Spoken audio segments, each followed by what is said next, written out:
నెల్లూరు జిల్లా ప్రభుత్వ ప్రధాన వైద్యశాలలోని నర్సింగ్ హాస్టల్ వద్ద మహిళా పారిశుద్ధ్య కార్మికులు ఆందోళనకు దిగారు. నర్సింగ్ కళాశాల ప్రిన్సిపల్ తమను ఇబ్బందులకు గురి చేస్తున్నారని ఆవేదన వ్యక్తం చేశారు. మహిళా ప్రిన్సిపల్ అయ్యుండి తమను ఒత్తిడికి గురి చేయడం సరికాదన్నారు. తమకు కేటాయించిన విధులను సక్రమంగా చేసుకోనియకుండా సంబంధం లేని పనులను పురమాయిస్తూ ప్రశ్నిస్తే విధుల నుంచి తొలగిస్తామంటూ బెదిరింపులకు పాల్పడుతున్నారని ఆవేదన వ్యక్తం చేశారు. మహిళా ప్రిన్సిపల్ తీరును వ్యతిరేకిస్తూ నర్సింగ్ హాస్టల్లో నిరసన చేపట్టిన మహిళా కార్మికులు కన్నీళ్లు పెట్టుకున్నారు. జిల్లా అధికారులు ఈ విషయంపై ప్రత్యేక దృష్టి పెట్టి చర్యలు తీసుకోవాలని పారిశుద్ధ్య కార్మికులు డిమాండ్ చేస్తున్నారు.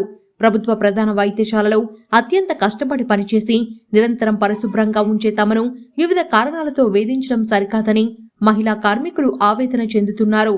ఈరోజు నెల్లూరు ప్రభుత్వ హాస్పిటల్లో ఉన్నటువంటి నర్సింగ్ కాలేజ్ దగ్గర నర్సింగ్ కాలేజ్ హాస్టల్ దగ్గర ఉన్నాము. ఇక్కడ ఉన్నటువంటి పారిశుద్ధ్య కార్మికులను అనేక రోజుల నుంచి ప్రిన్సిపాల్ గారు అనేక ఇబ్బందులకు గురి చేస్తున్నారని చెప్పని పారిశుద్ధ్య కార్మికులు చెప్పడం జరిగింది. కనీసం వాళ్ళు అన్నం తినాలన్నా తాళాలు వేసుకొని బయట తినమంటున్నారు. కనీసం వాళ్ళకి చిమ్మే పని వాళ్ళ పని వాళ్ళకి చెప్పకుండా టీలు తెచ్చే కాడ నుంచి టిఫిన్లు తెచ్చే కాడ నుంచి రోడ్డు మీద పోయి ఏమి తీసుకోవాలన్నా కూడా వాళ్ళనే పంపిస్తున్నారు.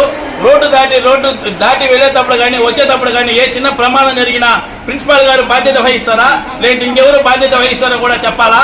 అలాగే తినే దగ్గర నుంచి వాష్రూమ్కి వెళ్ళేదాకా ప్రతి ఒక్కరిని కూడా మీరేడు తినకూడదు, మీరేడు బాగకూడదు, మీరేడు కూర్చోకూడదు, మీరేడు చేయకూడదు అని చెప్పిన కావాలని ఉద్దేశపూర్వకంగానే కార్మికులను ఇబ్బంది పెడుతున్నారు. ఎందుకంటే ఒకటి రిక్వెస్ట్ చేస్తున్నాం, ఎందుకంటే ఇక్కడ అందరూ కూడా మహిళలే, మీరు మహిళలే. కాకపోతే మీరు ఉన్నత చదువులు చదువుకున్నారు కాబట్టి ఆ స్థానంలో ఉన్నారు, వీళ్ళు చదువుకోలేదు కాబట్టి ఈ స్థానంలో ఉన్నారు. ఎవరి పని వాళ్ళు చేసుకోవాలా. సాటి మహిళల కన్నా కూడా మహిళ అని చెప్పన్నా మీరు గౌరవం ఇవ్వాలా. కావాలని ఉద్దేశపూర్వకంగానే కార్మికులను కించపరుస్తూ అవమానపరుస్తూ ఇబ్బంది పెడుతున్నారని చెప్పి వీళ్ళు తెలియజేయడం జరిగింది. కాబట్టి తక్షణమే ప్రిన్సిపాల్ గారు గంట నుంచి కనీసం మేడం ఏం జరిగిందని కనుక్కుందామని వచ్చినా కూడా కనీసం మెట్లు కూడా కిందకి దిగిన రాని పరిస్థితి. గవర్నమెంట్ అటెండర్లు కూడా పని చేసి కార్మికులది ఒక సమస్య అయితే ఈడ చూస్తే ఆ టీచర్ ఈడ చెప్పేటటువంటి విద్యార్థుల కాడ నుంచి టీచర్స్ వరకు ప్రతి ఒక్కరికి టిఫిన్లు వీలే తేవాలా, సెక్యూరిటీ గార్డులు పోవాలా, టీలు వీలే తేవాలా, కూల్ డ్రింక్లు వీలే తేవాలా. వాళ్ళు చెప్పిన వస్తువులు కానీ తేకపోతే ఈడ పని చేయలేదు, ఆడ బాగలేదు, ఈడ బాగలేదని కంప్లైంట్ పెట్టడం.